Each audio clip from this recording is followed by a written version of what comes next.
Hello everyone, welcome to the Real Pro podcast where we talk about the realities of the Philippine real estate market, from property investment strategies to the challenges facing condo owners today. Today's episode tackles a very real situation that many property owners are quietly facing in the Metro Manila condominium market. What happens if you own a condominium unit or you invested rather in a condominium unit and you can no longer keep up with the payments? This is one of the most common asked questions. You cannot comfortably continue paying your condo amortization, but you also cannot sell it given the buyer's market today. So today, we are going to break down what options condo owners actually have in this situation. My name is Richard and I'm hosting this Real Pro podcast. Before we begin this episode of the Real Pro podcast, this is brought to you by iAcademy, one of the leading schools for real estate management education in the Philippines. iAcademy has consistently produced top-performing graduates in the real estate broker and real estate appraiser's licensure examination. In the 2025 Real Estate Broker's Licensure Exam, the school achieved an impressive 94.29% passing rate, making it the top-performing school in the Philippines. In the 2024 Real Estate Appraiser Licensure Exam, iAcademy also recorded 97.62 passing rate, continuing its strong track record in the real estate education. If you are interested in building a career in real estate brokerage, appraisal, or consultancy, you can explore the real estate management programs at iAcademy. Okay, so back to our topic today. So first, why many condo owners are facing this problem? I think everyone is aware naman that currently the Metro Manila market have issues with regards to the inventory, which is the oversupply of residential condominium developments in Manila. So many buyers entered the market expecting strong rental demand and forecast. However, there are certain factors that happened within the last few years. First, of course, the pandemic showed a slowdown in property transaction and in exchanges with market. Second, global interest rates increase, which makes harder for many people, especially the Generation Z, to invest in real estate these days. And of course, one of the major happenings was the POGO tenants affected the rental demand for real estate and the exit of the POGO. So these factors simultaneously occurred. Some investors suddenly find themselves holding the property that are difficult to sell quickly. But first, I'd like to discuss why there would be such thing as an oversupply in the Philippine residential market. Kasi oversupply doesn't happen overnight. We just don't wake up, gigising tayo, tapos flooded na yung inventory ng condominiums. No? You have to understand the character of a condominium unit, specifically sa pre-selling. When we say pre-selling kasi, it means it takes 4 to 5 years before the developer will be able to turn over it. Once the developer launched the project, probably yung developer, he was taking into consideration the demand during that time. However, the characteristic of real estate is time-bound. It means that you cannot deliver during this time. Kasi nga, because it takes time to build, of course. So that's one. Second is the absorption rate. Many would use pre-selling to make money. And this is what I was teaching in my vlogs in the early years.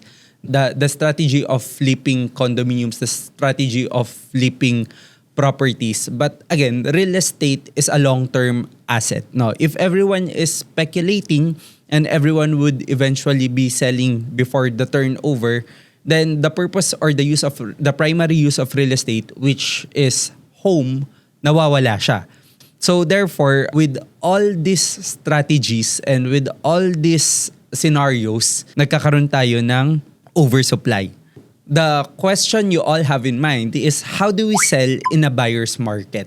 What is a buyer's market? So a buyer's market is a scenario wherein there are more sellers than buyers. So buyers have a lot of options when it comes to real estate. No? So selling a condo in a buyer's market require realistic understanding of the market conditions. So when there is more supply than demand, often describe condo oversupply in Metro Manila, buyers have more choices and negotiating powers. So it's a very slow market in this scenario. So I've always said this before na you cannot be greedy in this type of market.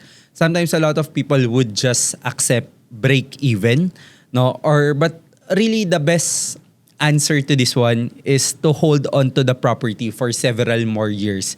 Yes, if you have the cash and if you can pay the monthly amortization. If not, at least you can try to rent out the property or rent to own the property, which is another strategy for condo owners who cannot sell immediately. Yan.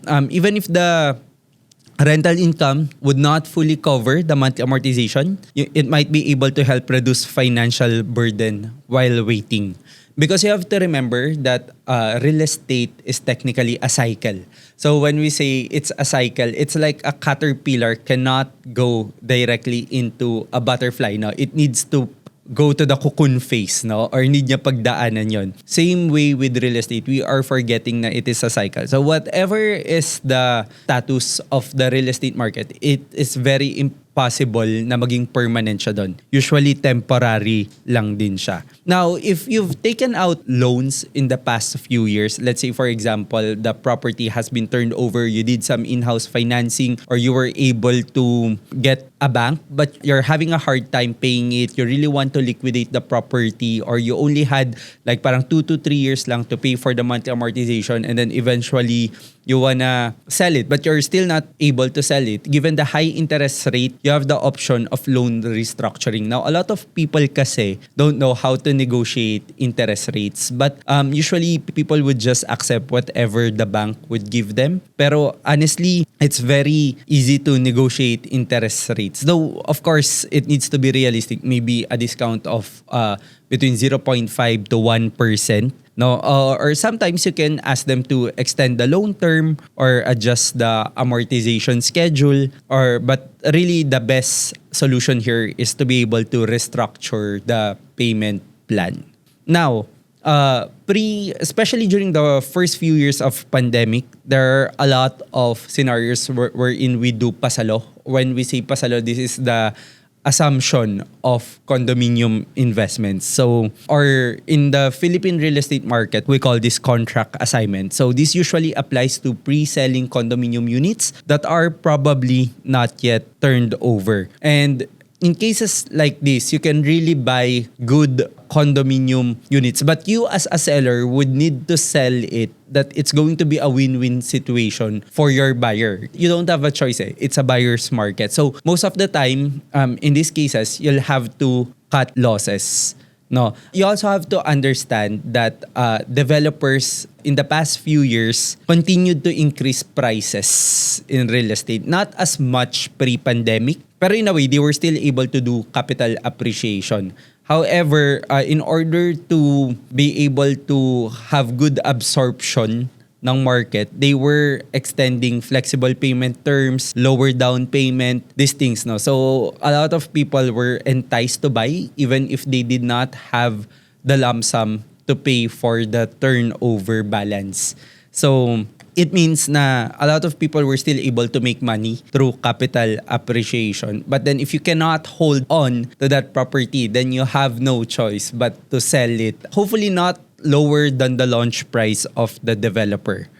Of course, if you've tried to exhaust all these solutions like trying to sell it out at a low price, refinancing, restructuring of loans, having it rented out or selling it through a rent-to-own agreement, and still nothing is still working, then you have the option of doing Maseda Law. So Maseda Law, it's the Realty Installment Buyers Protection Act. So this law provides protection for buyers who have already paid several years of installment, depending on how long the buyer has been paying. In Maseda Law, if you've been paying the developer for less than 5 years, then you are entitled for a grace period of 1 month for every 1 year that you were paying. So if you were paying for 5 years, you're entitled to a 5 months grace period, which technically gives you enough time to sell the property, hoping that the market scenario changes. If you've been paying in installment for more than 5 years, then there is an equivalent computation. You can get the refund, but you have to remember that costs would be deducted, such as commissions or